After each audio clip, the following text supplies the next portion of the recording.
A very good morning all of you. तो आज का जो हमारा टॉपिक है वो बहुत इंटरेस्टिंग है। सिज़ोफ्रेनिया यानी कि मनोविदालिता। ठीक है, सिज़ोफ्रेनिया को हम स्किज़ोफ्रेनिया भी बोलते हैं, मनोविदालिता हिंदी में बोलते हैं।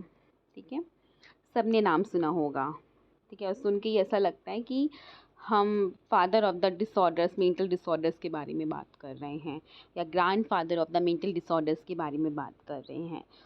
तो अभी तो आप लोगों ने बहुत सारी चीज़ें सुनी होंगी। ठीक है, आज आप रियलिटी में इसको जानो कि ये है क्या।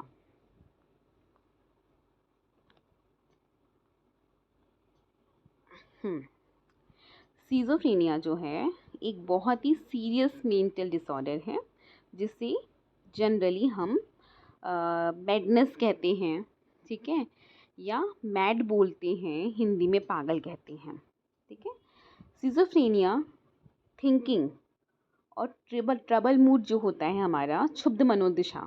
ठीक है, हमारी जो थिंकिंग, जिसमें हमारी थिंकिंग डिस्टर्ब हो जाती है, हमारा मूड डिस्टर्ब हो जाता है, ट्रबल्ड हो जाता है।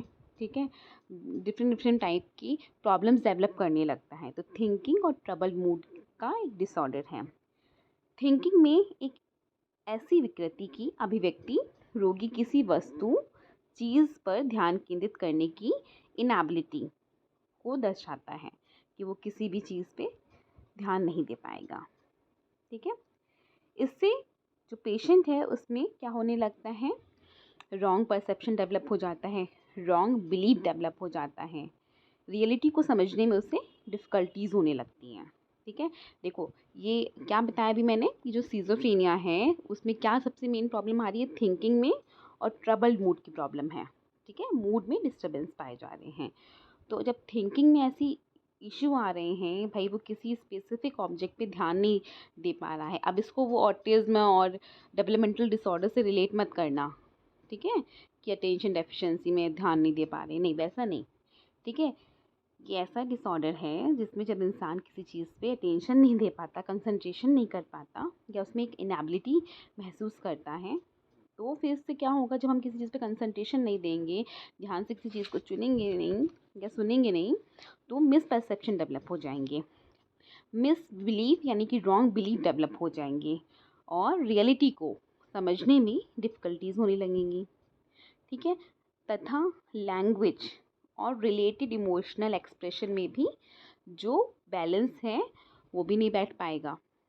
ठीक है, तो इसमें क्या हो रहा है, बेसिकली सिज़ोफ्रेनिया में थिंकिंग में प्रॉब्लम आ रही है, ट्रबल मूड की प्रॉब्लम है, जिसकी वजह से पर्सन किसी स्पेसिफिक ऑब्जेक्ट पे ध्यान नहीं दे पाता।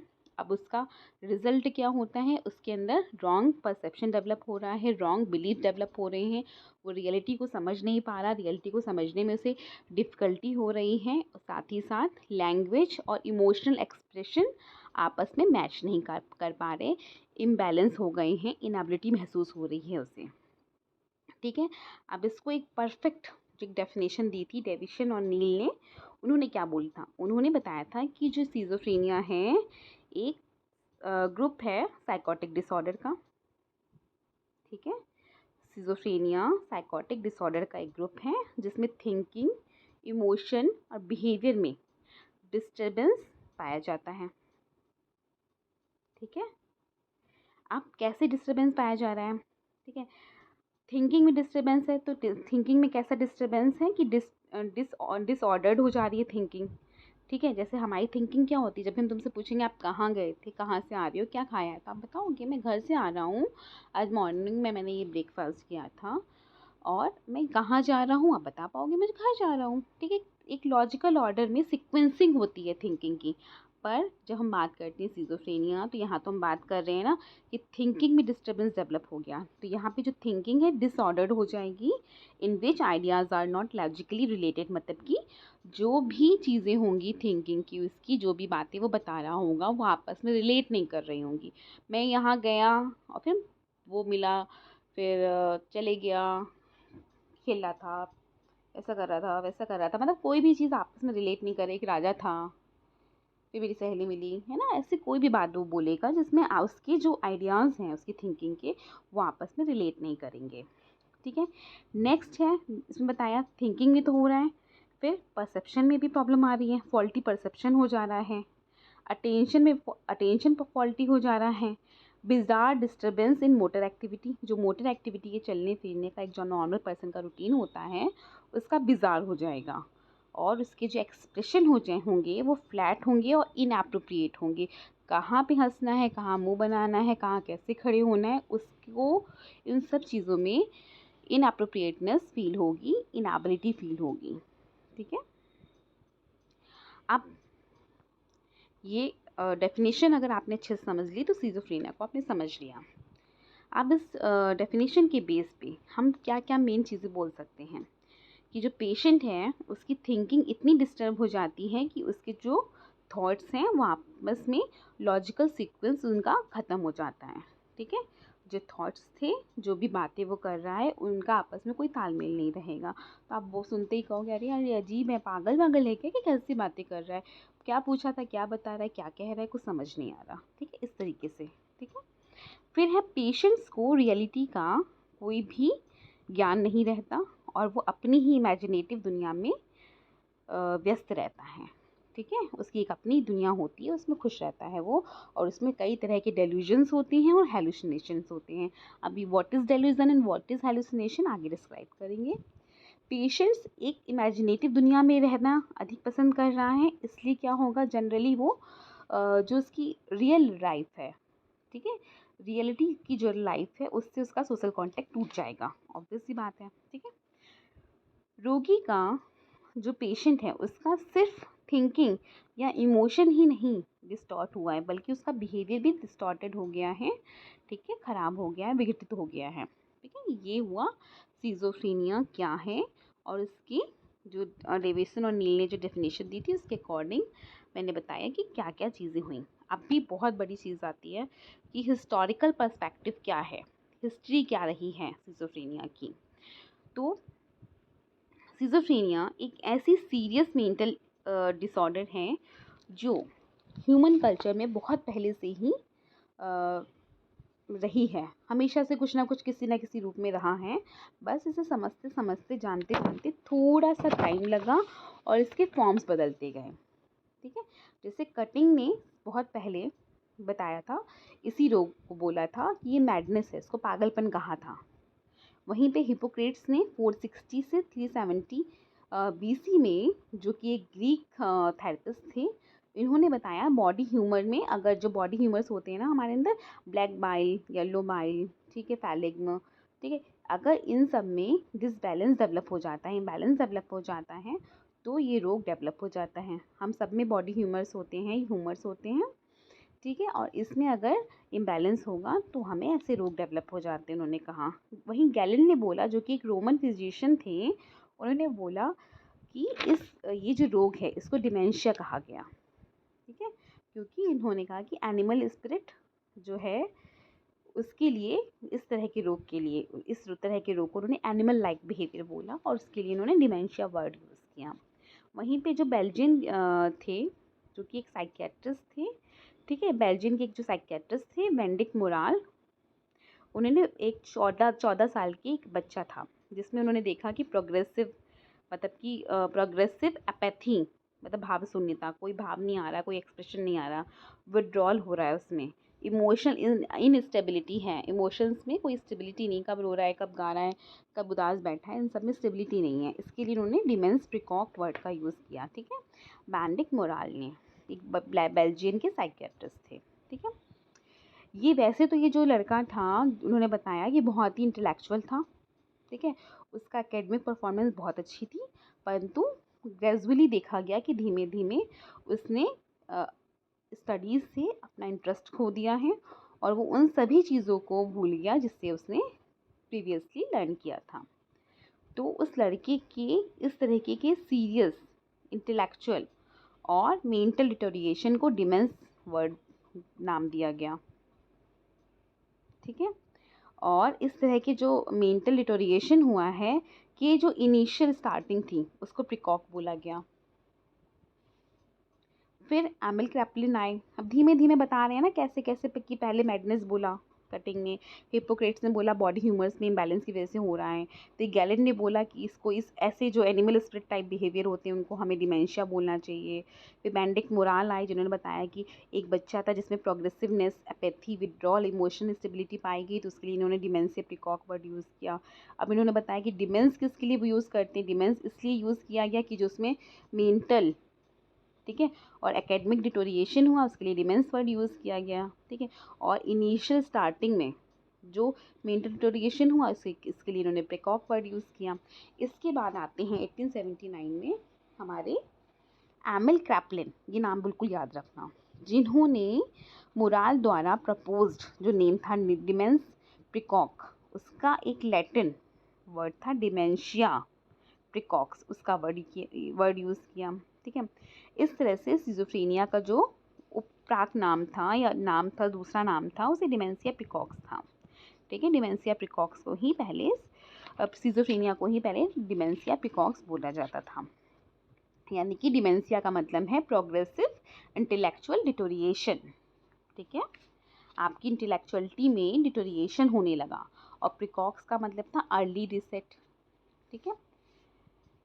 फिर है कि फिर उन्होंने अभी तक यहाँ तक हो गया ना कि ये चीज़ें बोली गई।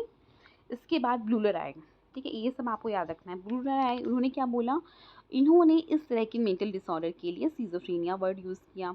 उन्होंने कहा डिमेंशिया प्रिकॉक्स एक ऐसा डिसऑर्डर है जो थोड़ा सा डिफरेंट है सिजोफ्रेनिया से। तो उन्होंने कहा कि dementia praecox is not a appropriate name for schizophrenia. इसलिए उन्होंने दो ग्रीक वर्ड्स को मिला के, यानी कि स्कीजन और फ्रेन को मिला के स्कीजोफ्रेनिया भी जिसको कहते हैं या सिजोफ्रेनिया भी कहते हैं, इस नाम का यूज़ किया। स्कीजन का मतलब होता है स्प्लिट हो जाना, यानी कि विभक्त हो जाना, टूट जाना। और फ्रेन का मतलब होता है माइंड, मतलब कि माइंड का आपस में टूट जाना या विभक्त हो जाना, ठीक है। तो ये भाई इन्होंने यूज़ किया। ये ब्लूरल का यहाँ पे आ गया, ब्लूरल का मैं थोड़ा सा पीछे चल रही थी, ठीक है। फिर इसके बाद है in explaining schizophrenia Bleuler clearly express different views from Kraepelin, ठीक है। ब्लूलर ने इस रोग में रोगी की थिंकिंग, इमोशन के एसोसिएटिव जो एसोसिएशन होता है, उन्होंने कहा कि थिंकिंग और इमोशंस में जो एक एसोसिएशन होता है उसकी स्प्लिट या कि जो उसमें चेंजेस होते हैं या जो उसका में विभाजन होते हैं, उसमें कुछ मुख्य लक्षण या मेन सिम्टम्स पाए जाते हैं। अब वो मेन सिम्टम्स कौन कौन से हो सकते हैं या और भी कई तरीके के हो सकते हैं, ठीक है। अब इसमें कुछ कुछ स्पेसिफिक पॉइंट्स पे बात की गई, ठीक है। तो ब्रूलर ने कहा कि इस डिसऑर्डर में रोगी यानी कि जो पेशेंट है उसकी जो थिंकिंग है, उसका जो इमोशन है, उसका जो एसोसिएटिव थ्रेड है, ठीक है, उसमें जो डिटोरिएशन हो रहा है या स्प्लिटनेस हो रही है, उसमें मेन सिम्टम्स पाए जाते हैं। अतः उन्होंने इस मेंटल डिसऑर्डर का नाम इस ढंग से रखा, मैंने सिजोफ्रेनिया रखा। मनोविदारिता यानी कि सिजोफ्रेनिया की व्याख्या करने में ब्लूलर स्पष्ट रूप से क्रैपलिन से दो मेन पॉइंट पे डिफरेंट थॉट रखते थे। पहला कि इस डिसऑर्डर की जो शुरुआत है कोई ज़रूरी नहीं कि ज़िंदगी के अर्ली ऑनसेट में ही हो जाए, जैसे कि क्रैपलिन ने कहा था। दूसरा, इस डिसऑर्डर में डिमेंशिया के ही लक्षण होंगे, ये ज़रूरी नहीं भाई डिमेंशिया मेमोरी लॉस वगैरह ऐसा ही हो जाए, ये ज़रूरी नहीं है, ठीक है। तो ये दो चीज़ों पे वो क्रैपलिन से ब्लूलर भिन्न थे, ठीक है। अब सचमुच में ब्लूलर ने सिजोफ्रेनिया की व्याख्या एक स्वतंत्र रूप से की जो बहुत ही ज़्यादा साइंटिफिक थी, इसलिए आज भी हम उसको मानते हुए चले आ रहे हैं। जैसे कि इन्होंने क्या बताया, इन्होंने बताया there is disintegration of thinking process, यानी कि चिंतन प्रक्रियाओं का बिखराव पाया जाता है, मतलब कि उसकी जो थिंकिंग है वो बिखरी हुई होगी, वो एकदम एप्रोप्रिएट कोई भी आंसर नहीं दे पाएगा। जो इमोशंस हैं और जो थिंकिंग है उसमें स्प्लिटनेस पाई जाएगी, उसके इमोशंस और थिंकिंग में कोई भी एसोसिएशन नहीं होगा। तीसरा, रियलिटी से विड्रॉल बिहेवियर पाया जाएगा, ठीक है, रियलिटी से उसका कोई भी मतलब नहीं होगा।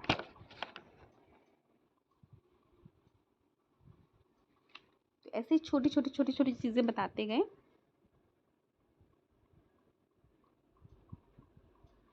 फिर है ब्लूलर द्वारा प्रपोज्ड सिजोफ्रेनिया के कॉन्सेप्ट का अमेरिकन, ठीक है।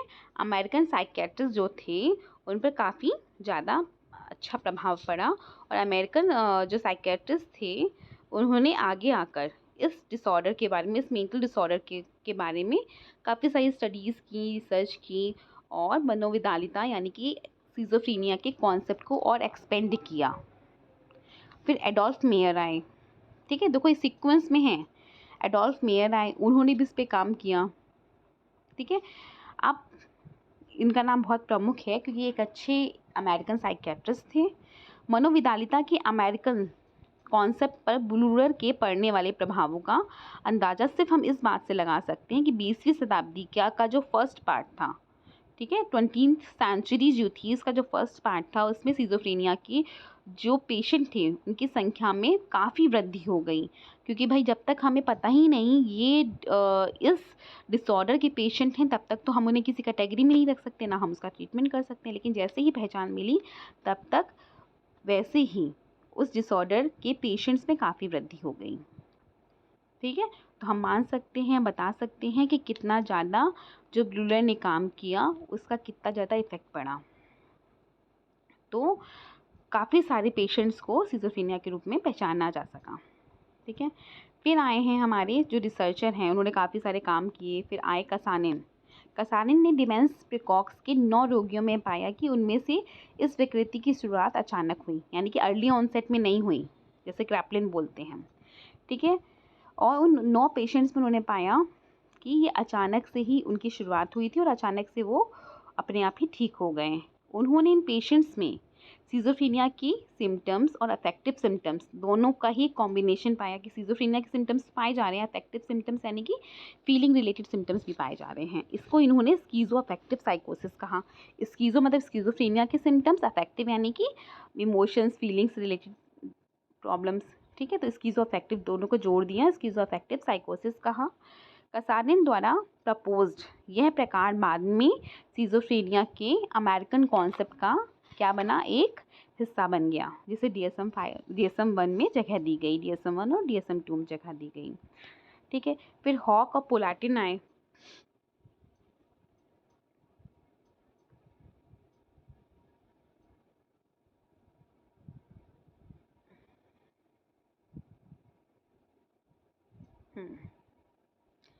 इसी में बता दूं, फिर हॉक और पोलाटिन आए जिसमें इन्होंने शीडोनिरोटिक सिज़ोफ्रेनिया के बारे में बात की, कि जिसमें शीडोनिरोटिक मतलब कि जो चीज़ें हमें सुनाई नहीं देती हैं वो, और सीडोनिरोटिक सिज़ोफ्रेनिया की बात की। तो अभी तक इसमें सबसे ज़्यादा मेन क्या था, क्रैपलिन का जो वो है और ब्रूलर का जो है। इसके अलावा पढ़ना तो सारी चीज़ें हैं, ठीक है। अब हम बात करते हैं कोर्स, इंसिडेंस और प्रेवलेंस ऑफ सिज़ोफ्रेनिया की। अमेरिकन साइकियाट्रिक एसोसिएशन 1994 के अकॉर्डिंग, भाई आप लोग के में DSM-5 नहीं है, DSM-4 है, DSM-4 के अकॉर्डिंग पढ़ना है, इस टाइम DSM-5 चल रहा है बच्चों, ठीक है। अमेरिकन APA का फुल फॉर्म पूछा जा सकता है, अमेरिकन साइकियाट्रिक एसोसिएशन 1994 के अकॉर्डिंग जो सिज़ोफ्रेनिया है, यह रोग व्यक्ति में 18 से 19 वर्ष से लेकर 35 से 36 वर्ष की आयु में कभी भी हो सकता है। लेकिन ये जो मेंटल डिसऑर्डर्स का जो कोर्स है, एक व्यक्ति से दूसरे व्यक्ति में डिफरेंट भी हो सकता है। इसके फेजेस जो हैं वो 3 तरह के हैं, प्रोड्रोमल फेज़, एक्टिव फेज़ और रेजिडुअल फेज़। जैसा क्लास में बताया था तुम लोग को, प्रोड्रोमल फेज़ में क्या होता है, सिज़ोफ्रेनिया के जो सिम्टम्स होते हैं रोगी में बहुत क्लियर नहीं होते, आप एकदम से नहीं बता पाओगे सिज़ोफ्रेनिया के सिम्टम्स हैं, परंतु व्यक्ति अपने जो भी कार्य होते हैं उनमें क्या होता है, धीमे धीमे एक डिटोरिएशन दिखाता है, डिटोरिएशन उनमें पाया जाएगा। फिर आपको लगेगा पहले तो बहुत अच्छा काम करता था, अभी ये ऐसे क्यों कर रहा है, डिटोरिएशन दिखेगा, मतलब कि गिरता हुआ स्तर दिखाई देगा। पहले 90% आ रहे हैं, तब 60%, 50% ऐसे आने लगेंगे। व्यक्ति अपने आप को सामाजिक रूप से, मतलब एक सोशल कॉन्टैक्ट है वो अलग करने लगेगा, अपनी जो रिस्पॉन्सिबिलिटीज़ हैं उनको निभाना छोड़ देगा, अपने आप को इनेबल महसूस करेगा। उसमें एक अनोखी आदत जैसे कूड़ा करकट जमा करना, ये सब भी डेवलप हो सकता है। अपने खुद के स्वास्थ्य की क्या करने लगेगा, निग्लेक्शन दिखाने लगेगा, ब्लंटेड अफेक्ट दिखाने लगेगा, कम्युनिकेशन में डिस्टर्बेंस पाया जाएगा, स्पीच में डिस्टर्बेंस होगा, सिक्स सेंस वगैरह में विश्वास करने लगेगा। तो ये क्या है, प्रोड्रोमल फेज़। एक्टिव फेज़ में क्या होता है, इस स्टेज में सिज़ोफ्रेनिया के जो सिम्टम्स होते हैं काफ़ी ज़्यादा स्ट्रॉन्ग होते हैं और काफ़ी ज़्यादा क्लियर होते हैं। कुछ केसेस में ये भी देखा गया है कि इस स्टेज की जो शुरुआत है व्यक्ति की स्ट्रेसफुल लाइफ की वजह से होती है और इसमें पॉजिटिव सिम्टम्स और नेगेटिव सिम्टम्स दोनों ही हमें देखने को मिल सकते हैं। एक्टिव फेज़ में दोनों तरह के सिम्टम्स हमें मिलेंगे, ठीक है। देन आती है रेजिडुअल फेज़, ठीक है। इस स्टेज में रोगी फिर से प्रोड्रोमल फेज़ की तरफ लौटने लगता है, ठीक है।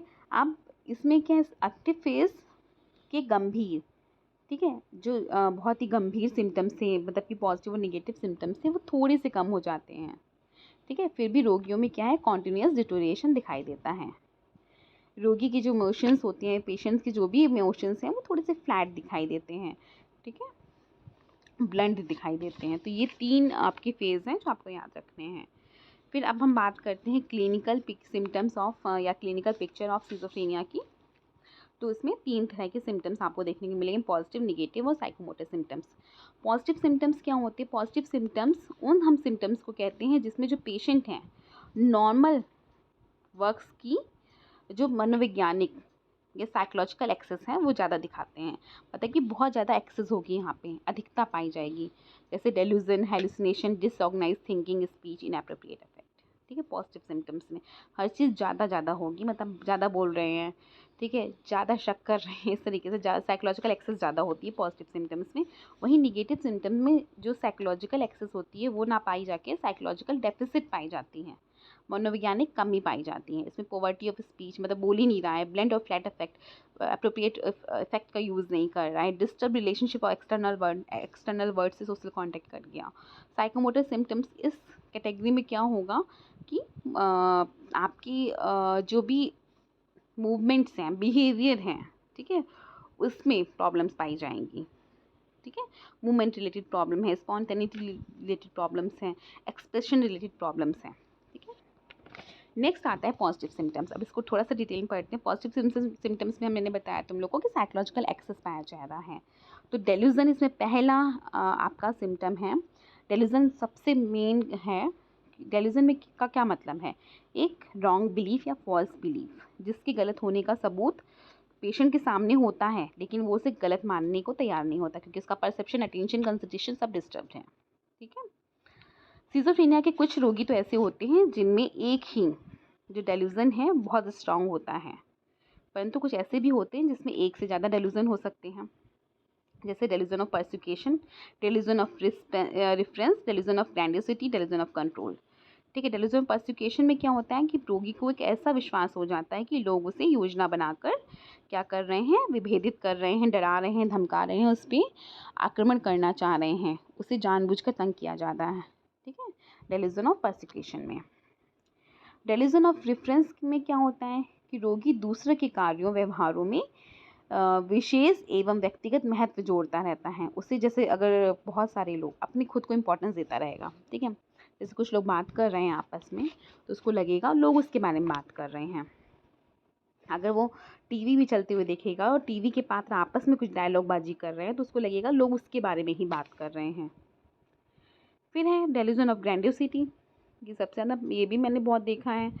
बड़प्पन का व्यामोह, मतलब रोगी अपने आप को बड़ा इन्वेंटर, ठीक है, historical personality, religious, political leader जैसा समझने लगता है। उसे विश्वास हो जाता है कि बहुत बड़ा आदमी है और बड़ी बड़ी बातें करता रहता है। डेल्यूजन ऑफ कंट्रोल में रोगी को यह विश्वास हो जाता है कि इसके जितने भी इमोशंस हैं, थिंकिंग है, एक्टिविटीज़ हैं, वो दूसरों के द्वारा कंट्रोल हो रही हैं। That is the delusion. अब बात करते हैं हेलुसिनेशन। किसी एक्सटर्नल स्टिमुलस की एब्सेंस में अगर व्यक्ति को परसेप्शन हो रहा है तो that is called the hallucination, ठीक है।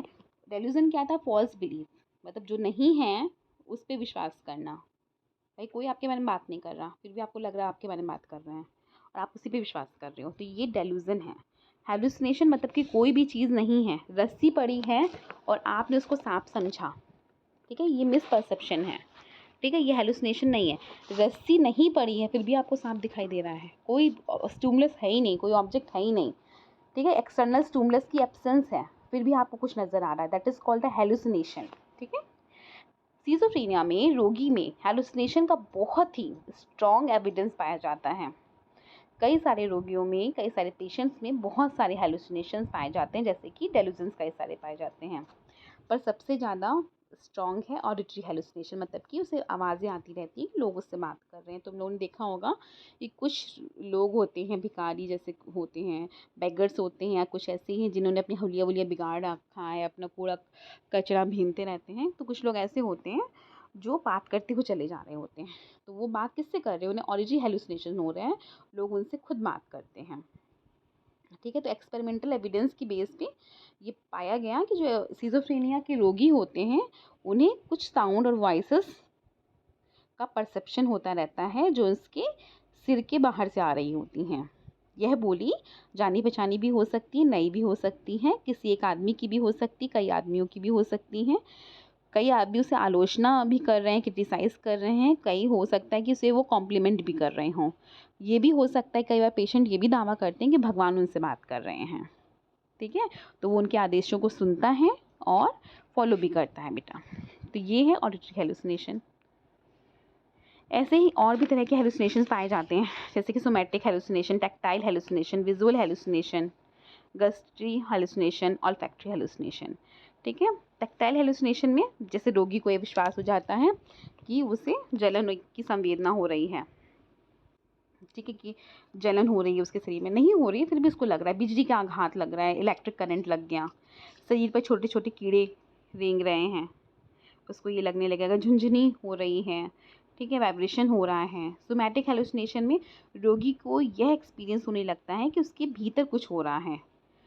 ठीक है, उसके शरीर में जो उसके बॉडी पार्ट्स हैं वो इधर से उधर वो अपनी जगह प्लेसेस बदल रहे हैं, उसके पेट में सांप रेंग रहे हैं, कीड़े रेंग रहे हैं, उसे ऐसे विश्वास हो सकता है सोमैटिक हेलुसिनेशन में।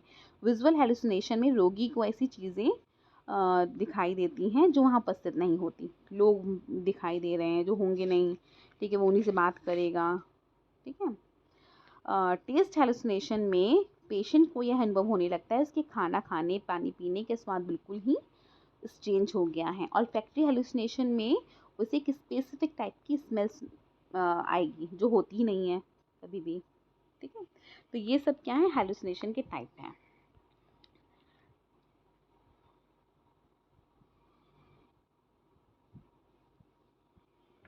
अच्छा, नेगेटिव हेलुसिनेशन, नेगेटिव सिम्टम्स बताने से पहले मैं तुम लोगों को जो चीज़ें, एक स्लाइड शायद छूट गई है इसमें, मैं तुम लोग को बता दूं कि इसमें साथ ही साथ पॉजिटिव सिम्टम्स हो गए, नेगेटिव सिम्टम्स हो गए, इसमें आता है डिसऑर्गेनाइज्ड थिंकिंग एंड स्पीच। ठीक है, अब डिसऑर्गेनाइज्ड थिंकिंग एंड स्पीच में क्या होता है कि जो सिज़ोफ्रेनिया के जो पेशेंट होते हैं उनका जो कम्युनिकेशन पैटर्न होता है, उनका जो थिंकिंग पैटर्न होता है वो डिस्टॉर्टेड हो जाता है। तो वो क्या होता है, डिसऑर्डर्ड स्पीच हो जाती है उनकी, डिसऑर्गेनाइज्ड स्पीच हो जाती है।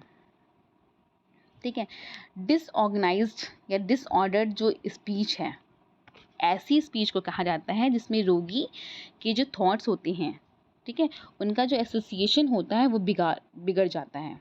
ठीक है, वो लॉस्ट हो जाता है, जिसमें रोगी का जो विचार है एक विषय से दूसरे विषय पर इतनी तेज़ी से बदलता है कि सुनने वाला व्यक्ति कोई भी अर्थ नहीं निकाल पाता, मीनिंगलेस लगती है उसको उसकी बातें। तो डिसऑर्डर्ड स्पीच मतलब कि कहीं से कुछ भी बोल रहा है, जो तुम लोग को बताया पहले। ठीक है, डिसऑर्गेनाइज्ड स्पीच जिसको कह सकते हो। फिर है इनएप्रोप्रिएट इफेक्ट। इनएप्रोप्रिएट इफेक्ट में ये है कि जहाँ पे जो इमोशन शो करना है उसको वैसे बिल्कुल भी नहीं शो करेगा। ऐसी सूचना मिलने पर जिसमें खुश हो सकते हैं दुख व्यक्त करेगा, और जिसमें दुखी हो सकते हैं उसमें खुशी व्यक्त करेगा। कोई भयानक या घबरा देने वाली बात कही जाएगी तो हंसने लगेगा। तो ये क्या है, इनएप्रोप्रिएट इफेक्ट। तो इतने 4 हो गए पॉजिटिव सिम्टम्स, नेगेटिव सिम्टम्स। आप पॉजिटिव सिम्टम्स में आपकी delusion, hallucination, disorganised thinking and speech, inappropriate effect. अब बात करते हैं नेगेटिव सिम्टम्स की। नेगेटिव सिम्टम्स में क्या है, साइकोलॉजिकल एक्सेस ना पाए जाके साइकोलॉजिकल डेफिसिट पाया जाएगा। इसमें क्या है, सिज़ोफ्रेनिया के जो रोगियों में जो स्पीच है उससे रिलेटेड दोष पाए जाते हैं, फॉल्टीनेस पाई जाती हैं। ठीक है, डेफिसिट पाए जाते हैं। जैसे ऐसे रोगी किसी भी क्वेश्चन का आंसर देने से पहले बहुत देर तक चुप रहते हैं। आपने पूछा आपका नाम क्या है, चुप रहेंगे। ठीक है, वो कम से कम शब्दों में आपको उत्तर देंगे। कई बार वह किसी प्रश्न का उत्तर देते ही नहीं हैं, जब भी वह कुछ बोलते हैं तो वो बहुत धीरे धीरे फुसफुसा के उनके सेंटेंसेस में ब्लॉकिंग देखी जाएगी। बोल रहे हैं एकदम शांत होंगे, ब्लॉक कर गया, जिससे उसकी जो मेमोरी है वो लगेगी कि वो गायब हो गई है और वो अपना सेंटेंस, अपनी बात पूरा होने से पहले चुप्पी साध लेंगे, खामोश हो जाएंगे। ठीक है, इतना ही नहीं, ऐसे रोगी द्वारा बहुत देर बहुत कुछ कहे जाने के बाद भी आप कोई मीनिंगफुल सेंस नहीं निकाल पाएंगे। तो पॉवर्टी ऑफ स्पीच है, मतलब बोल ही नहीं रहा है, बोल भी रहा है तो ब्लॉक कर जा रहा है। अगर बहुत ज़्यादा भी बोल रहा है तो सेंसलेस बात कर रहा है, कोई मीनिंगफुल बात नहीं कर रहा। ठीक है, नेक्स्ट है इसमें नेगेटिव सिम्टम्स में डेफिसिट पाया जाए, कमी पाई जा रही है। देखो हर जगह पे blunted and flat effect. Blunted and flat effect में क्या होता है कि सिजोफ्रेनिया के कुछ पेशेंट्स ऐसे होते हैं जिनके जो इमोशंस होते हैं ब्लंट होते हैं। ऐसे रोगियों द्वारा अन्य लोगों की तुलना में कम से कम एग्रेशन, ठीक है, कम से कम सैडनेस, कम खुशी या कम हर चीज़ में कमी दिखाई जाएगी। अदर इमोशंस भी कम दिखाए जाएंगे। ठीक है, कुछ रोगी तो ऐसे होते हैं जो सिचुएशन के अनुकूल इमोशंस को शो ही नहीं करते। ठीक है, इसको कहते हैं फ्लैट इफेक्ट। ऐसे रोगियों के चेहरे पे हमेशा एक सुस्त सा भाव बना रहता है। वे किसी से आँख मिला के बात नहीं करेंगे, एक मोनोटोनस टोन में बात करेंगे, इतनी धीमी धीमी बात करेंगे जिसको हम सुन भी नहीं सकते, ऐसे करके। ठीक है, फिर है disturbance in violation. Disturbance in violation में क्या होगा कि सिजोफ्रेनिया के जो रोगी होते हैं उनका एक डिस्टॉर्टेड वर्ल्ड होता है, इमेजिनेटिव वर्ल्ड होता है, अतः जो इनकी विल पावर है या वॉल्यूशन है, ठीक है, उसमें भी बहुत सारे चेंजेस देखने को मिलेंगे। इनमें अपैथी होगी, जो इनके नॉर्मल सिम्टम्स हैं उसमें एनर्जी, ठीक है, इंटरेस्ट, इन सब में कमी पाई जाएगी। बहुत लंबे समय तक वो एक ही रिदम में रहेंगे। ठीक है, कोई भी विल पावर होगी नहीं किसी काम को करने की। वो घर से बाहर नहीं निकलेंगे। घर से बाहर इसलिए नहीं निकलेंगे कि उन्हें कोई डिसीजन लेना पड़ सकता है, और अगर डिसीजन लेंगे तो कुछ और अनडिज़ायर्ड रिजल्ट निकल के आ सकता है। तो बहुत सारी चीज़ें उनके दिमाग में चलती रहती हैं जो कि इलॉजिकल सी होती हैं। फिर है disturb relationship with external world. अब इसमें क्या था कि जो सिजोफ्रेनिया के रोगी प्रायः अपने आप को इन्वायरमेंट से इमोशनली और सोशली क्या करते हैं, अलग कर लेते हैं और अपनी थिंकिंग को भी एकदम से हटा लेते हैं और इमेजिनेटिव वर्ल्ड में पूरी तरीके से खो जाते हैं। वे अपने आप को दूसरे लोगों से दूर कर लेते हैं, उनसे बातचीत करना बंद कर लेते हैं, क्योंकि भाई वो तो जो उनकी थिंकिंग है वो लॉजिकल है, वो बात करेंगे भी तो कोई समझेगा नहीं, तो वो क्या करते हैं, एक तरीके से विड्रॉल दिखाने लगते हैं। नेक्स्ट है आपका 3 तरह के सिम्टम्स बताए थे, पॉजिटिव हो गए, नेगेटिव हो गए। अब साइकोमोटर सिम्टम्स। साइकोमोटर सिम्टम्स में क्या होता है कि जो सिजोफ्रेनिया की जो पेशेंट्स हैं उसमें साइकोमोटर सिम्टम्स भी पाए जाएंगे, मतलब कि मूवमेंट बिहेवियर रिलेटेड प्रॉब्लम्स। इसमें हाव भाव, मूवमेंट, डायरेक्शन, ठीक है, ये सब बहुत ही स्ट्रेंज, ठीक है, और बहुत ही कह सकते हो हास्यास्पद हो जाता है। रेपिटेटिव काम करेंगे, वो एक ही बिहेवियर को बार बार रिपीट कर रहे हैं, पर्पसिव से लगते हैं।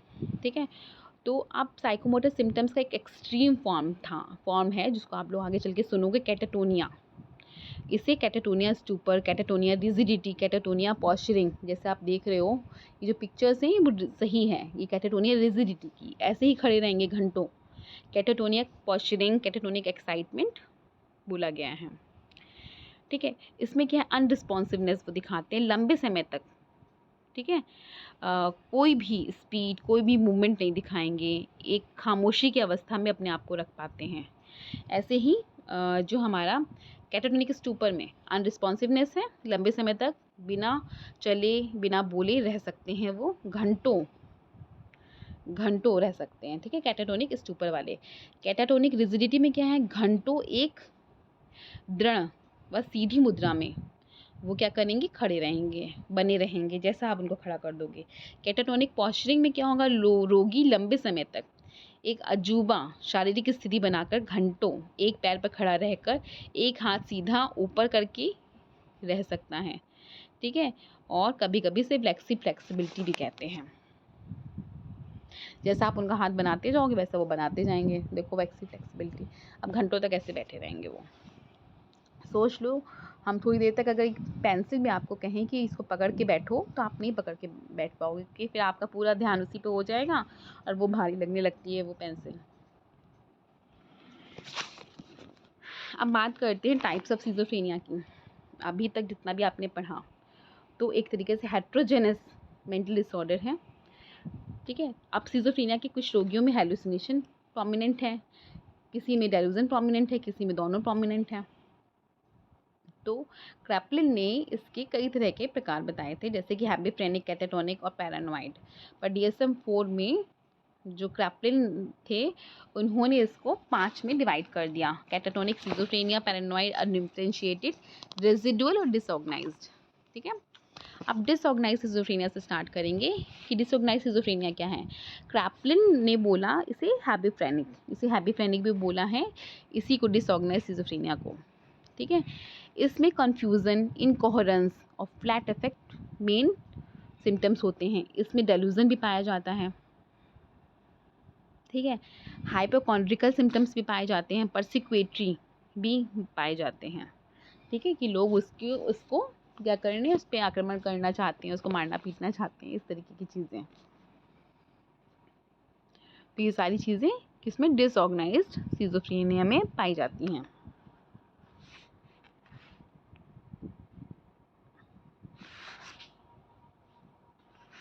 अब इसमें एक केस दिया है मैंने, जिसमें लिखा है विल्मा एफ एक 23 वर्षीय महिला थी जिसे अत्यधिक उत्तेजित हो जाने, अपना कपड़ा फाड़ देने, माता पिता के साथ मारपीट करने के सिम्टम्स उसमें थे।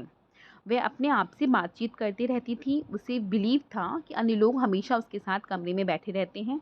कभी कभी अनोखी बॉडी पॉस्चर बनाती थी, हमेशा ही थीटी यानी गिगिल करती रहती थी, मूर्खतापूर्ण, ठीक है, इलॉजिकल ढंग से व्यवहार करती थी। जब उसे मेंटल हॉस्पिटल में एडमिट कराया गया तो उसे डिसऑर्गेनाइज्ड सिज़ोफ्रेनिया के रूप में पहचाना गया, ठीक है।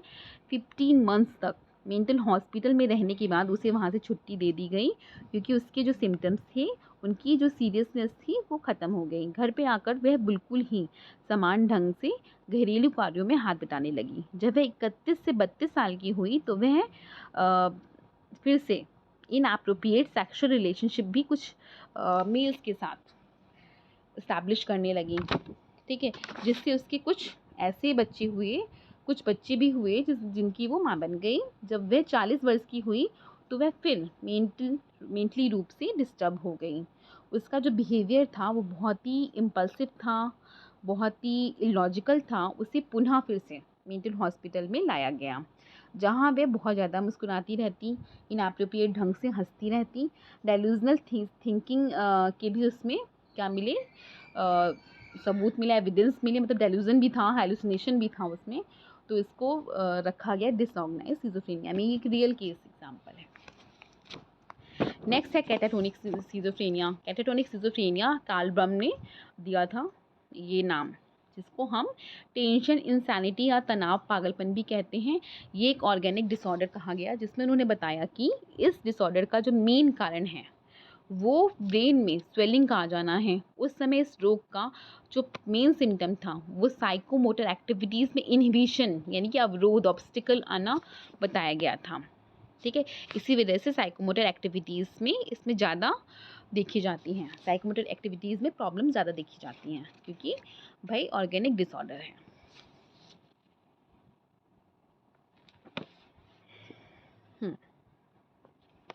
कैटाटोनिक सिज़ोफ्रेनिया में मोटर सिम्टम्स होते हैं, जैसे कि इंटेलेक्चुअल इमोशनल सिम्टम्स से अधिक होते हैं। जैसे मोटर सिम्टम्स जो हैं वो ज़्यादा पाए जाएंगे इन कंपैरिजन टू इंटेलेक्चुअल और इमोशनल सिम्टम्स से, ठीक है। इसमें कैटाटोनिक स्टूपर भी होता है, ठीक है, पॉस्चरिंग भी होती है, रिजिडिटी भी होती है। स्टूपर तुम लोग को पता है मोशनलेस है, अनरिस्पॉन्सिव है, सोता या खड़ा रहेगा, खाता तो नहीं है। और रिजिडिटी पाई जाएगी, रेसिस्टेंस पाया जाएगा, निगेटिविज्म पाया जाएगा, स्टीरियोटाइप्ड मूवमेंट दिखाएगा, रिजिड एटीट्यूड दिखाएगा ऐसा पर्सन, ठीक है। तो इसमें ये कुछ स्टेजेस बता दी गई थी कि ये जो है मतलब कैटाटोनिक जो सिज़ोफ्रेनिया है, इसमें 3 तरह के स्टेजेस होती हैं। तो पहला कैटाटोनिक स्टूपर, जिसमें वो ये मोशनलेस अनरिस्पॉन्सिव बिहेवियर कर रहा है, जिसमें रिजिड है, वो रेसिस्टेंस शो कर रहा है, नेगेटिविज्म शो कर रहा है, ठीक है। दूसरा एक्साइटेड फेज, जिसमें वो ज़ोर ज़ोर से चिल्लाएगा, काफ़ी एक्साइटेड दिखाई देगा, अग्रेसिव दिखाई देगा, इम्पल्सिव होगा, मतलब कि दूसरों को मारना पीटना ये सब भी कर रहा है, ठीक है, एक्साइटेड फेज में। जो तीसरा है उसमें क्या है, थर्ड वाला, दो बात पता चल गए, पहला वाला हमारा स्टूपर का, तो दूसरा एक्साइटेड फेज था, ठीक है। जो हमारा तीसरा प्रारूप है उसमें क्या होगा, स्टूपर और एक्साइटमेंट क्या एक्सट्रीम, ठीक है, उसका क्या होगा, अटेनेटिंग स्टेज दिखाई देगा, ठीक है। The third form of catatonic schizophrenia is one in which extreme symptoms of stupor के भी सिम्टम्स हैं, ठीक है, और एक्साइटमेंट के भी सिम्टम्स पाए जाएंगे। नेक्स्ट आप फिर से केस एग्जाम्पल कि हैरी जी, ठीक है, ये सब फॉरेन के हैं क्योंकि वहीं पे सबसे ज़्यादा रिसर्चेज और एक्सपेरिमेंटल स्टडीज़ हुई। एक 27 ईयर का एक युवक सैनिक था जिससे मेंटल इलनेस तब उत्पन्न हुई जब उसे सेना में कुछ, ठीक है, सेना में कुछ अनबिकमिंग बिहेवियर, अशोभनीय व्यवहार के लिए कैद में डाल दिया गया था। वहाँ वह काफ़ी डिप्रेस्ड रहा, उसे नींद नहीं आती थी, भोजन नहीं करता था, लोगों के साथ कोऑपरेटिव नहीं था, कुछ डेल्यूजनल थिंकिंग उसके मन में आने लगी तथा उसे कुछ ऑडिटरी और हेलुसिनेशन भी होने लगे।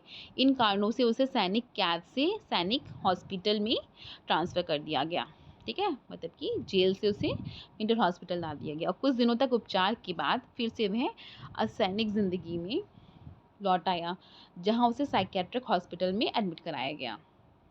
जो साइकेट्रिस्ट थे उनके द्वारा इस रोगी का जो काफ़ी ज़्यादा स्ट्रॉन्ग ऑब्जर्वेशन किया गया ताकि किसी स्पेसिफिक कंक्लूज़न तक पहुंचा जाए, और यह पाया गया कि जो पेशेंट था वो चुपचाप रहता था, निर्देशों को जो भी इंस्ट्रक्शन दिए जाते थे उनको मानता नहीं था, एक जगह पर घंटों एक ही मुद्रा में बैठा या खड़ा रहता था, अगर उसे हाथ पकड़कर कहीं ले जाया जाता था तो वह धीरे धीरे चलता था, वह अपने पहल पर कभी भी कोई क्रिया नहीं करता, जब कोई प्रश्न पूछते थे तो उसे सुनता नहीं था, आंखें फाड़ के देखता रहता था। अस्पताल में इसे कैटाटोनिक सिज़ोफ्रेनिया के नाम से जाना गया, ठीक है। देखो हर चीज़ में पोस्चर रिलेटेड प्रॉब्लम्स आई कैटाटोनिक में। नेक्स्ट है पैरानॉइड सिज़ोफ्रेनिया, जैसे कि डेलूजन में पैरानॉइड था ना, वैसे ही पैरानॉइड सिज़ोफ्रेनिया ही है, इसमें पैरानोइया जो है वो सबसे ज़्यादा उभर के नज़र आएगा। सिज़ोफ्रेनिया का ये जो सिम्टम है इसमें डेलूजन और हेलुसिनेशन का एक सिस्टमेटिक ऑर्गेनाइज सिस्टम देखने को मिलता है। डेल्यूजन ऑफ परसिक्वेशन इसमें स्ट्रॉन्ग होता है, delusion of grandeur, delusion of ज्वेलिसी और डेल्यूजन ऑफ रेफरेंस भी इसमें पाया जाएगा। जैसे ऐसे रोगियों को यह रॉन्ग बिलीफ हो जाता है कि उसके पड़ोसी उसे जान से मार देने का प्लान कर रहे हैं, ठीक है, तो ये कौन सा हो गया, डेल्यूजन ऑफ परसिक्वेशन। उसी तरह ऐसे रोगियों में यह भी रॉन्ग बिलीफ डेवलप हो जाता है कि उनमें कोई ईश्वरीय शक्ति है, यानी कि डेल्यूजन ऑफ ग्रैंडियोसिटी, ठीक है। ऐसे रोगियों को यह भी गलत विश्वास हो जाता है कि उसके पति पत्नी का व्यवहार उसके प्रति अधिक विश्वसनीय नहीं है, तो इसे क्या कहेंगे, डेल्यूजन ऑफ ज्वेलिसी, ठीक है। उसी तरह से ऐसे रोगियों को यह भी विश्वास हो जाता है कि दूरदर्शन, रेडियो से जो कहा जा रहा है, मैगजीन में जो छपा है, उसका उद्देश्य उसी पर टिप्पणी करना है। इसके अतिरिक्त ऐसे रोगियों में तरह तरह के ऑडिटरी हेलुसिनेशन भी देखने को मिलते हैं। तो ये था पैरानॉइड हेलुसिनेशन। इसका केस एग्जांपल देखो, डेरोथी एल एक 49 ईयर्स की अनमैरिड फीमेल थी जो स्कूल तक ही शिक्षा प्राप्त की जिसने, ठीक है, कॉलेज नहीं गई, स्कूल तक ही इसने पढ़ा। वो 26 वर्षों तक स्विच बोर्ड ऑपरेटर के रूप में कार्य कर चुकी थी। उस समय वह इवनिंग कॉलेज में जाकर बिजनेस एडमिनिस्ट्रेशन तथा इंटीरियर डेकोरेशन का कोर्स भी करती थी। उसकी मुख्य जो मेन इंटरेस्ट था वो एंटिक कलेक्शन में था। वह पूरी ज़िंदगी एक छोटे से गांव में बिताती थी, पहले कुछ दिनों तक अपने माता पिता के साथ, फिर कुछ दिनों तक छोटे भाई बहनों के साथ, और अब वो अकेले रहने लगी थी। उसके पिता एक पैसिव पर्सन थे जो एक किसान के रूप में अपने परिवार का पालन पोषण करते थे। माँ एक बॉर्डर लाइन साइकोटिक थी, मतलब माँ में कुछ प्रॉब्लम थी मदर में, जिसके कुछ डेल्यूजनल थिंकिंग थी। बहन में न्यूरोटिसिज्म था, मतलब कि एंजाइटी, ओसीडी, पैनिक कुछ भी हो सकता है, न्यूरोटिक सिम्टम्स। जब रोगी यानी कि पेशेंट यानी कि डेरोथी 34 वर्ष की हुई तो उसकी माँ की मृत्यु हो गई और उसके 2 साल बाद वह गांव छोड़कर न्यू ऑरलेंस चली गई। उस समय उसमें डेल्यूजन डेवलप हुआ, कुछ हद तक था, मतलब एक लिमिट रही होगी लेकिन उसमें, परंतु बाद में वह अपने जॉब पर पुनः वापस लौट आई और कई वर्षों तक उसने कुछ अजीब सा बिहेवियर दिखाया। जब वह 40 वर्ष की हुई या उस आयु में उसने एंटर किया तो उसका रियलिटी से कांटेक्ट ख़त्म हो गया। तो उसे क्या किया गया, मेंटल हॉस्पिटल में एडमिट कराया गया और वहाँ देखा गया कि उसके जो थॉट्स हैं उसमें क्या है, स्कैटर्डनेस है, एसोसिएशन ख़त्म हो गया है। ठीक है, उसमें बिज़ार डेल्यूजन बहुत ज़्यादा है, इमोशनल इनअप्रोप्रिएटनेस है। ठीक है, उसकी इमोशंस एक्सप्रेशन फ्लैट हैं, वो दूसरों से अलग थलग रहती हैं, उसमें परसिक्वेशन डेल्यूजन काफ़ी हाई है। ठीक है, तो इसका मतलब क्या हुआ, एक पैरानॉइड सिज़ोफ्रेनिया का की बात कर रहे हैं।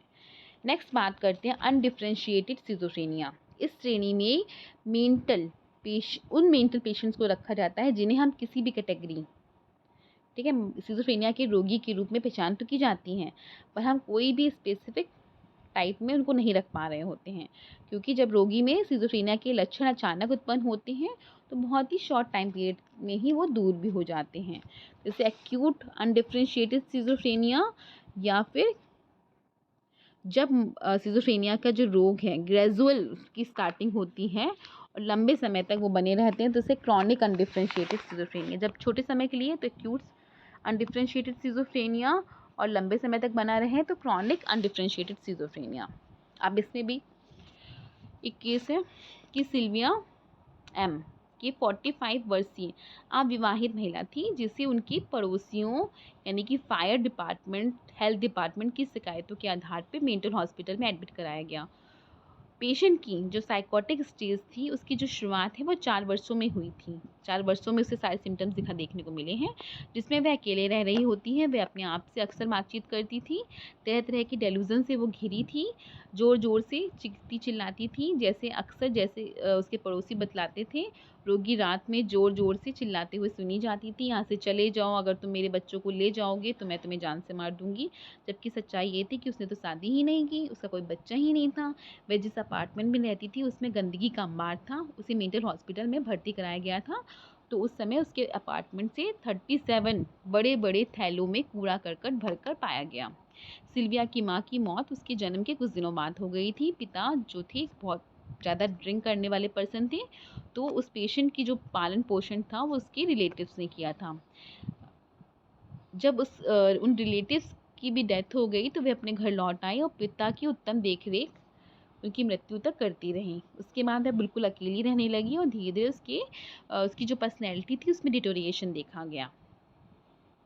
तो मेंटल हॉस्पिटल में साइकियाट्रिस्ट ने पाया कि इस पेशेंट का जब ऑब्जर्वेशन किया गया तो उन्होंने देखा कि उम्र के हिसाब से वो अपनी उम्र से बड़ी दिखाई दे रही है, और जब उसका इंटरव्यू कक्ष में उसको बुलाया गया, ऑब्जर्वेशन रूम में बुलाया गया, तो पता चला कि वो काफ़ी पैरानॉइड टाइप की है।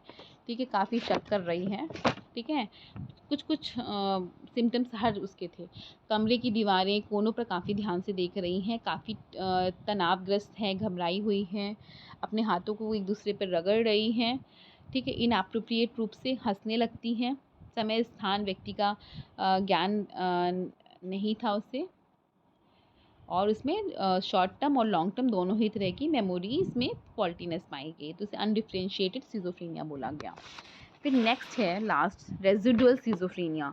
रेजिडुअल सिज़ोफ्रेनिया इस कैटेगरी में सिज़ोफ्रेनिया के उन पेशेंट्स को रखा जाता है जिन्हें संपूर्ण कैटेगरी पर कहीं पे भी नहीं रख सकते, जो किसी भी कैटेगरी में खरे नहीं उतरते हैं। दूसरे शब्दों में कहें तो जो हमारे पीछे के बताए गए ये जितने भी हमने बताए, पैरानॉइड, कैटाटोनिक, ठीक है, डिसऑर्गेनाइज्ड, इन सब में नहीं रखे जा सकते, उन्हें हम रख देते हैं रेजिडुअल सिज़ोफ्रेनिया में।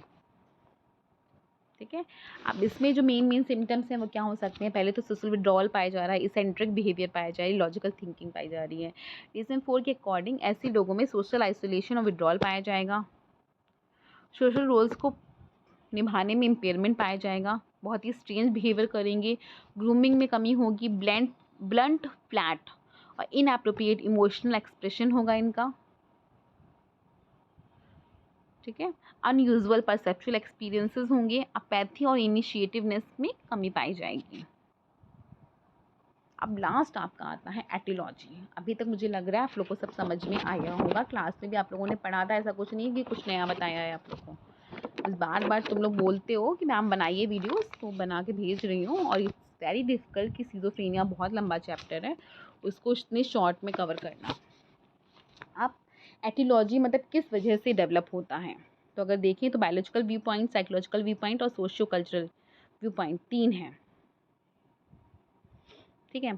तो बायोलॉजिकल व्यू पॉइंट की बात करें तो इसमें जेनेटिक फैक्टर आते हैं और बायोलॉजिकल फैक्टर आते हैं। जेनेटिक फैक्टर क्या बोलते हैं, इसमें जो इन्वेंटर थे, हमारे रिसर्चर थे, उन्होंने कहा कि बायोलॉजिकल प्रीडिस्पोजिशन की वजह से ही सिज़ोफ्रेनिया होता है, मतलब बचपन से ही इंसान में वो चीज़ें प्रीडिस्पोजिशंस अवेलेबल हैं जिसकी वजह से सिज़ोफ्रेनिया हो गया।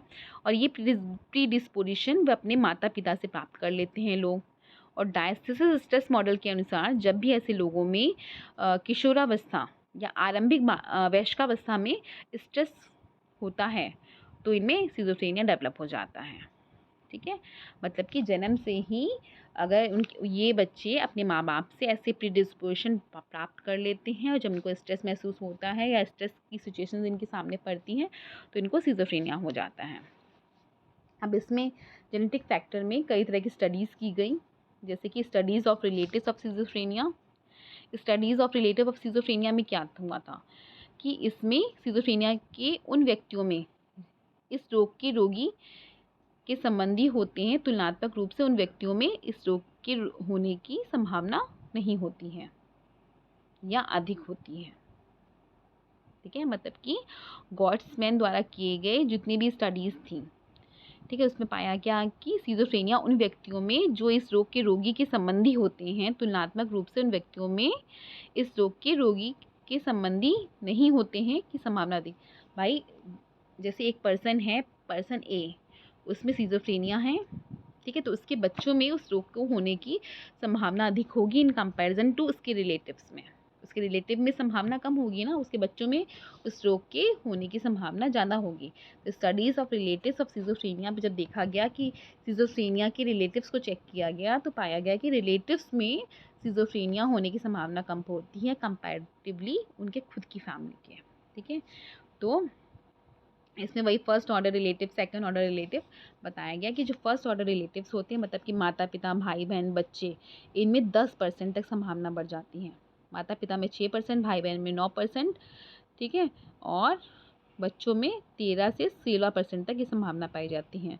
उसी प्रकार सेकंड ऑर्डर जो रिलेटिव्स होते हैं उनमें 3% हो जाती, चचेरा, मेमोरा, फुफेरा, चाचा चाची, पोता पोती, ठीक है, इनमें थोड़ा सा कंपैरेटिवली कम होता है चीज़ें। फिर है नेक्स्ट स्टडीज़ हुई किस पे, studies of twins who are schizophrenia, twins studies, ठीक है, या हमारी जुड़वा अडॉप्टेड स्टडीज़ जो हुई, ठीक है। पहले तो ट्विंस स्टडीज़ की बात करते हैं, फिर अडॉप्टेड स्टडीज़ की बात करते हैं। ट्विंस स्टडीज़ ये बताती हैं कि जो ट्विंस चिल्ड्रंस होते हैं, ठीक है, उनमें ये होने की संभावना ज़्यादा होती है सिज़ोफ्रेनिया। जैसा कि हम जानते हैं कि आइडेंटिकल जो ट्विंस होते हैं उन बच्चों में जो हेरिडिटी होती है 100% कॉमन होती है, क्योंकि उनका जो जीन होगा वो आइडेंटिकल होगा कंपैरेटिवली पैटर्नल ट्विंस के। पैटर्नल ट्विंस में 50% जीन्स कॉमन होते हैं, तो जिसमें 100% जीन्स कॉमन होंगे उनमें ज़्यादा जल्दी डेवलप होगा सिज़ोफ्रेनिया, है ना। तो आइडेंटिकल ट्विंस में सिज़ोफ्रेनिया होने की संभावना ज़्यादा होगी और पैटर्नल में कम, क्योंकि पैटर्नल में 50% ही जीन्स कॉमन होते हैं, तो एक जेनेटिक फैक्टर है, ठीक है। इसके बाद बात करते हैं अडॉप्टेशन स्टडीज़ में इस बात का पक्का सबूत मिला कि जो मेंटल डिसऑर्डर में अन्य रोगों जैसे कि डायबिटीज़, हाइपरटेंशन आदि के समान ही जेनेटिक चीज़ें देखने को मिलती हैं। मनोविकलांगता की जो रोगी हैं जिन्हें बचपन में ही अडॉप्ट कर लिया गया था कि व्यवहारों की तुलना उनके बायोलॉजिकल रिलेटिव्स और अडॉप्टिव रिलेटिव से की गई, ठीक है। जिन बच्चों को बचपन में ही अडॉप्ट किया गया था उनका कंपैरिजन किया गया उनके बायोलॉजिकल रियल पेरेंट्स से और अडॉप्ट करने वाले पेरेंट्स से, तो पाया गया जो बायोलॉजिकल रिलेटिव्स थे उनमें ठीक उसी तरह के लक्षण मिले जैसा कि उस पेशेंट में थे, और अडॉप्टिव रिलेटिव्स में वैसे सिम्टम्स नहीं मिले। ठीक है, अब हमारा नेक्स्ट आता है क्रोमोसोमल मैपिंग क्या होती है। क्रोमोसोमल मैपिंग सिजोफ्रेनिया के जेनेटिक फैक्टर्स का पता लगाने की कोशिश की गई थी क्रोमोसोमल मैपिंग के द्वारा। इस मैपिंग में या इस टेक्निक में रिसर्चर पहले कुछ ऐसी फैमिलीज़ को सेलेक्ट करता है जिसमें सिजोफ्रेनिया बहुत ही कॉमन है। फिर प्रत्येक मेंबर का वो क्या करता है, ब्लड सैंपल ले लेता है और ब्लड सैंपल से डीएनए को अलग करके उसे कई हिस्सों में बांट देता है। फिर उसका कंपैरिजन उन ब्लड सैंपल के डीएनए के बटे भाग से किया जाता है जो ऐसे फैमिली के सदस्यों से लिए गए हैं जिन्हें कि सिजोफ्रेनिया का रोग नहीं हुआ होता है। ठीक है, एक ही फैमिली के कुछ लोगों को हुआ, कुछ लोगों को नहीं हुआ, तो उन्होंने ब्लड सैंपल लिया, फिर डीएनए टेस्टिंग कराई, फिर देखा कि किसको हुआ, किसको नहीं हुआ, किस वजह से हुआ, ये जानने के लिए वो उनका कंपैरिजन करते हैं। इसे कहते हैं रिस्ट्रिक्शन फ्रैगमेंट लेंथ पॉलीमॉर्फिज्म, यानी कि RFLP। ठीक है, तो ये था क्रोमोसोमल मैपिंग की डीएनए का टेस्ट कराना। नेक्स्ट है बायोलॉजिकल फैक्टर। बायोलॉजिकल फैक्टर में बायोकेमिकल एबनॉर्मलिटीज़ और एबनॉर्मल ब्रेन स्ट्रक्चर आता है। बायोकेमिकल एबनॉर्मलिटीज़ में क्या है कि सिजोफ्रेनिया के रोगियों में वे न्यूरॉन जो डोपामाइन नामक न्यूरोट्रांसमीटर का उपयोग करते हैं बहुत ही जल्दी उत्तेजित हो जाते हैं और ज़रूरत से ज़्यादा सूचनाओं का ट्रांसमिशन करने लगते हैं। तो इस तरह की अधिकता से सिजोफ्रेनिया का जो डिसऑर्डर है वो डेवलप हो जाता है। इसे कहते हैं डोपामाइन हाइपोथेसिस। डोपामाइन की अधिकता की वजह से सिजोफ्रेनिया के सिम्टम्स डेवलप हो गए हैं, ये कहते हैं। ठीक है, बायोकेमिकल एबनॉर्मलिटीज़ भी आ जाता है डोपामाइन हाइपोथेसिस। फिर है एबनॉर्मल ब्रेन स्ट्रक्चर की बात करें इसमें बायोलॉजिकल फैक्टर में। अब इसमें क्या कहा गया कि सिजोफ्रेनिया का जो कारण है वो एबनॉर्मल ब्रेन स्ट्रक्चर है। ठीक है, जो हमारे साइकियाट्रिस्ट थे उन्होंने पाया कि टाइप 2 सिजोफ्रेनिया का मेन जो कॉज है वो एबनॉर्मल ब्रेन स्ट्रक्चर ही है। सिजोफ्रेनिया का कारण एपीए में कैनन और मैक्रो ने जो बताया, उन्होंने बताया कि वेंट्रिकल्स अगर बड़े हो जाते हैं तो फिर सिजोफ्रेनिया हो जाएगा। वेंट्रिकल्स वह स्थान है जहाँ पे सेरिब्रोस्पाइनल फ्लूइड जमा होता है।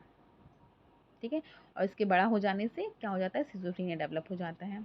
यह भी पाया गया कि टाइप 2 सिजोफ्रेनिया का कारण फ्रंटल लोब, सेरिब्रम और क्रेनियम का कंपैरेटिवली छोटा होना होता है, क्योंकि वहाँ खून की ब्लड की सप्लाई प्रॉपर हो नहीं पाती, इसलिए सिजोफ्रेनिया हो जाता है। फिर आता है हमारा psychological view point. Psychological view points में इसमें व्यू पॉइंट्स बताए गए हैं। साइकोडायनेमिक व्यू पॉइंट कहता है कि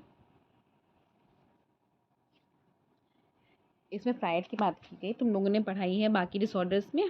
फ्रायड कहते हैं कि जब प्री ईगो अवस्था में रिग्रेशन और ईगो कंट्रोल का इस्टेब्लिशमेंट हो जाता है तो भी सिजोफ्रेनिया या न्यूरोसिस के समान ही सिजोफ्रेनिया के सिम्टम्स डेवलप होने लगते हैं।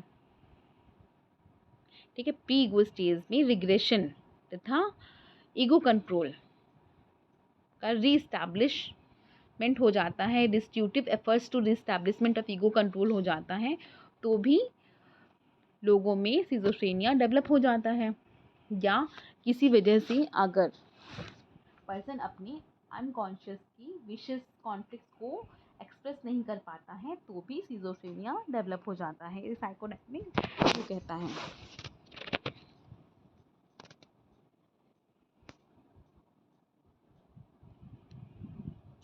ये भी कहा गया कि जैसे किसी बच्चे के माता पिता उसके प्रति काफ़ी कठोर हैं, उस पर ध्यान नहीं देते हैं, तो उसमें एक ऐसी अवस्था यानी कि रिग्रेशन डेवलप हो जाएगा जो ईगो निर्माण के पहले एक्सटर्नल एनवायरनमेंट के अस्तित्व को स्वतंत्र रूप से पहचान करने की पहले की अवस्था होती है। इसकी वजह से उसमें क्या हो जाएगा, नार्सिसिज्म डेवलप हो जाएगा और auditory hallucination, unconscious attempt develop हो जाएंगे, जिसकी वजह से सिजोफ्रेनिया आ जाएगा। ठीक है, बेसिकली इसको ऐसा समझ सकते हो, अगर आपकी अनकॉन्शियस विशेस, अनकॉन्शियस कॉन्फ्लिक्ट की अभिव्यक्ति नहीं हो पाती है तो इसकी वजह से सिजोफ्रेनिया डेवलप हो जाता है। ठीक है, सिंपल लैंग्वेज में समझो।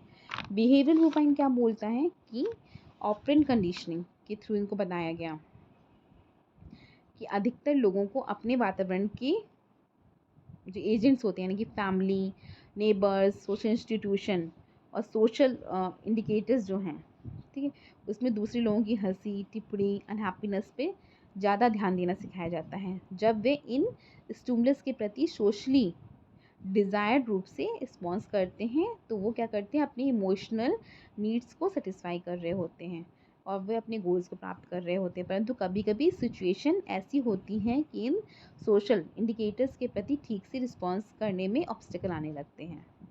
ठीक है, मतलब कि सोशल इनएप्रोप्रिएटनेस डेवलप के कारण रीइंफोर्समेंट प्रदान करने में वो असफल हो जाते हैं, फेलियर हो जाता है। ठीक है, जिसकी वजह से कई बार सिजोफ्रेनिया डेवलप हो जाता है। जब इंसान सोशली रूप से बनाए गए नॉर्म्स स्टैंडर्ड्स को फॉलो नहीं कर पाएगा तो उसे रीइंफोर्समेंट नहीं मिलेगा, जिस वजह से वो क्या हो जाता है, बिहेवियर व्यू पॉइंट की वजह से सिजोफ्रेनिया हो जाता है उसको। फिर है फैमिली व्यू। फैमिली व्यू में क्या बताया गया कि एक मिनट, हाँ, अगर किसी बच्चे की सिजोफ्रेनिक मदर है तो उसको ऑब्वियस सी बात है क्या होगा, सिजोफ्रेनिया हो जाएगा। डबल बाइंड कम्युनिकेशन है फैमिली में, अगर डबल बाइंड कम्युनिकेशन हो रहा है, ठीक है, मतलब कि कुछ माता पिता ऐसे होते हैं जो अपने बच्चों को प्रायः ऐसी सूचनाओं को देते हैं जो परस्पर कॉन्ट्राडिक्टरी हैं। जो पीछे आपको बताए थे अदर डिसऑर्डर्स की जो बातें थी वही हैं यहाँ पे। ठीक है, तो इसे कहते हैं डबल बाइंड सिचुएशंस, जिसमें माता पिता की नाखुश भी हो कर सकते हैं बच्चे को और गलत समझाकर भी करना भी नहीं चाहते, तो मतलब कि कंट्रोवर्शियल स्टेटमेंट देने लगते हैं माँ बाप, है ना। तो वहाँ पे डबल बाइंड कम्युनिकेशन की वजह से, कंफ्यूजन की स्टेज की वजह से क्या हो जाता है, सिजोफ्रेनिया डेवलप हो जाता है। फैमिली स्ट्रक्चर, कई बार जो फैमिली स्ट्रक्चर होता है वो भी सिजोफ्रेनिया डेवलप करने में बहुत ही इंपॉर्टेंट रोल प्ले करता है, क्योंकि ऐसे फैमिली स्ट्रक्चर का जो इंट्रैक्शन होता है वो डिस्टर्ब पैटर्न पे बेस्ड होता है। इसमें मैराइटल स्किज्म और मैराइटल स्क्यू पाया जाता है। मैराइटल स्किज्म क्या होता है, मतलब कि ऐसी फैमिलीज़ में वैवाहिक फूट, लड़ाई झगड़ा, लॉयल्टी की कमी, कंपटीशन देखने को मिलती है। मैराइटल स्क्यू क्या होता है, जब फैमिली स्ट्रक्चर में हॉस्टिलिटी पाई जा रही है। ठीक है, नहीं सॉरी, लिंड्स, इसको लिंड्स ने दिया था पहले। तो मैराइटल स्क्यू वाली जो फैमिली स्ट्रक्चर होते हैं इसमें जो मेल्स होते हैं उनमें सिजोफ्रेनिया की जो सिम्टम्स होते हैं वो पाए जाते हैं। इसमें फैमिली स्ट्रक्चर में किसी प्रकार की स्पष्ट क्लियर हॉस्टिलिटी नहीं होती। ऐसे जो फैमिली स्ट्रक्चर होते हैं उसमें जो माँ होती है दूसरों की आवश्यकताओं के प्रति क्या रहती है, मोनोटोनस सी रहती हैं, और पारिवारिक जो उसकी फैमिली है पर अपना डोमिनेटिंग रोल प्ले करती हैं। पिता अपनी इस सिजोफ्रेनिक जो उसकी वाइफ है कि कार्यों, इच्छाओं में हाँ हाँ मिलाकर अपनी मेंटल पीस को बनाए रखता है। ठीक है, और माँ पुत्र के साथ एक तीव्र संवेगात्मक संबंध विकसित कर लेती हैं और उसे अपने पिता की इच्छाओं का ख्याल ना करके उसकी इच्छाओं पर सिर्फ ध्यान देने के लिए कहती है। ठीक है, मतलब कि एक व्यू पॉइंट है खाली कि ऐसा होता होगा, जिसमें एक डोमिनेटिंग मदर है और जो फादर है वो अपने मेंटल पीस के चलते हाँ में हाँ मिला रहा है, मतलब कि रीइंफोर्स कर रहा है एक तरीके से सिजोफ्रेनिया को, जिसकी वजह से वहाँ पे सिजोफ्रेनिया होने के या डेवलप होने के चांसेस ज़्यादा होंगे। फिर है status of family. Status of family की वजह से भी कई बार लोगों में, माँ बाप में इमोशनल स्टेबिलिटी डेवलप हो जाती है, स्ट्रेसफुल सिचुएशन डेवलप हो जाती है, जिसकी वजह से सिजोफ्रेनिया डेवलप हो जाएगा। एग्जिस्टेंशियल व्यू क्या कहता है कि जो सिजोफ्रेनिया है एक पॉजिटिव और कंस्ट्रक्टिव प्रोसेस है, जिसमें व्यक्ति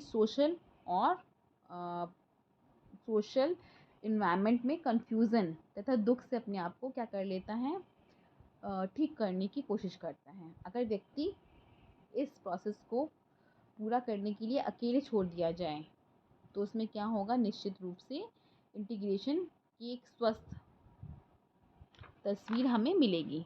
लेकिन जब कई लोग अपने अपने व्यूज़ देने लगते हैं तो उन स्टैंडर्ड को पूरा करने में वो अपने आप को असमर्थ फील करता है, ट्रू सेल्फ की जगह फॉल्स सेल्फ डेवलप हो जाता है और सिजोफ्रेनिया डेवलप हो जाता है। ऐसे ही कॉग्निटिव व्यू हैं कि थिंकिंग डिस्टॉर्टेड हो गई है, गलत थिंकिंग है, मैं ये नहीं कर सकता, मैं बेकार हूँ, गलत बिलीफ डेवलप हो जाते हैं, जिसकी वजह से सिजोफ्रेनिया हो जाता है। ठीक है, मतलब कि अभी तक सिर्फ अपने अपने व्यूज़ दिए जा रहे हैं। सोशियो कल्चर व्यू क्या कहता है कि सिजोफ्रेनिया के बहुत सारे सिम्टम्स व्यक्ति में सिर्फ इसलिए उत्पन्न हो जाते हैं कि उन पर सिजोफ्रेनिया का लेबल लग गया है। जैसे कि व्यक्ति ये देखता है कि समाज उस पर डिसऑर्डर का लेबल लगा रहा है, सिजोफ्रेनिया का लेबल लगा रहा है, पागलपन का लेबल लगा रहा है। सेल्फ फुलफिलिंग प्रोफेसी विकसित हो जाती हैं, जिसमें बहुत सारे और भी सिम्टम्स डेवलप हो जाते हैं। तो फिर क्या होता है कि जो सोशल एक्सपेक्टेशन, सोशल नॉर्म्स हैं, ठीक है, कि जो डायरेक्शन है उसके अनुरूप वो व्यवहार करने लगता है कि भाई उसको तो पागल कहा जा रहा है, तो इसकी वजह से बार बार जब 10 बार कहोगे तो इंसान भाई वही करने भी लगता है। तो ये है सोशियो कल्चर व्यू पॉइंट। तो बायोलॉजिकल व्यू पॉइंट में पूरा बायोलॉजी बेस्ड बताया गया है, साइकोलॉजिकल व्यू पॉइंट में पूरा साइकोलॉजी बेस्ड या व्यू पॉइंट्स बताए गए हैं खाली। सोशियो कल्चर में कि आप बार बार उसे एक ही इंसान को पागल पागल पागल बोलोगे तो उसमें इस वजह से सिजोफ्रेनिया डेवलप हो जाता है। तो ये पूरा ऑल ओवर या ऑल अबाउट द सिजोफ्रेनिया। अब इसको अच्छे से पढ़ लीजिएगा बच्चों, MCQ प्रिपेयर कर लीजिएगा। Thank you so much.